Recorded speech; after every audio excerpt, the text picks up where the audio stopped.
আসসালামু আলাইকুম। পাবলিক বিশ্ববিদ্যালয়, জাতীয় বিশ্ববিদ্যালয় সহ বেসরকারি বিশ্ববিদ্যালয়ে যারা প্রথম, দ্বিতীয় এবং তৃতীয় বর্ষে পড়াশোনা করছেন, আজকের কথাগুলো তাদের জন্য। জীবনে যদি সফল হতে চান তাহলে কয়েকটা বিষয় খুব গুরুত্ব সহকারে বিবেচনা করতে হবে। 1 নম্বর, সবসময় সিনিয়র ভাই এবং সিনিয়র আপুদের সঙ্গে মেলামেশা করবেন, যারা আপনাদের চেয়ে একটু অভিজ্ঞ। তাদের পরামর্শ এবং দিক নির্দেশনাগুলো ফলো করবেন। আরেকটা বিষয় দেখবেন যে আপনাদের কিছু বন্ধুবান্ধব সবসময় বলবে যে দেশে থাকবো না, বিদেশে চলে যাব, সবসময় এ ধরনের কথা বলবে। এদের সঙ্গ একটু ত্যাগ করবেন, কারণ আপনার পক্ষে বিদেশ যাওয়া মানসিকতা অথবা বিদেশ যাওয়ার সামর্থ্য নাও থাকতে পারে।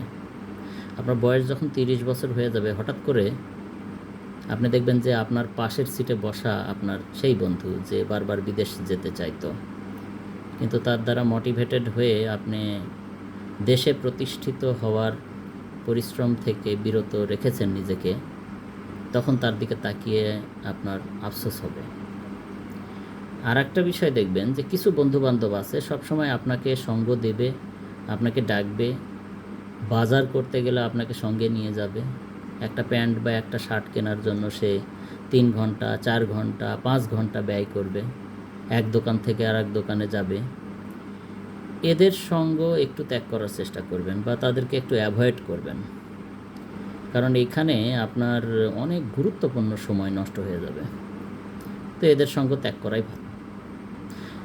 আপনি যতই দুর্বল স্টুডেন্ট হন না কেন, অথবা আপনি কোনো বিষয়ে হয়তো খুবই দুর্বল, যেমন হতে পারে সেটা গণিত, হতে পারে সেটা ইংরেজি, আপনি বিশ্ববিদ্যালয়ে ভর্তি হওয়ার পরে প্রথম থেকেই যতই ধনী ফ্যামিলির স্টুডেন্ট আপনি হন না কেন, টিউশনই করবেন।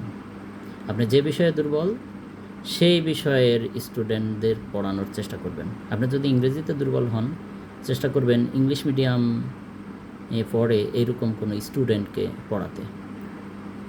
আর একটা বিষয় দেখবেন যে আপনি যখন সকাল 8টা 15 ক্লাস করতে যাচ্ছেন, দেখবেন যে তুত বাগান, আম বাগান, পুকুরের পাড়, এই সমস্ত জায়গায় অনেকে অপোজিট লিঙ্গের 2 জন বসে গবেষণা করবে আইনস্টাইনের মতো, এবং আপনি যাওয়ার সময় তাদেরকে দেখছেন 6 ঘন্টা ক্লাস করার পরে বা 5 ঘন্টা ক্লাস করার পরে আসার সময় দেখছেন যে একইভাবে তারা বসে আছে।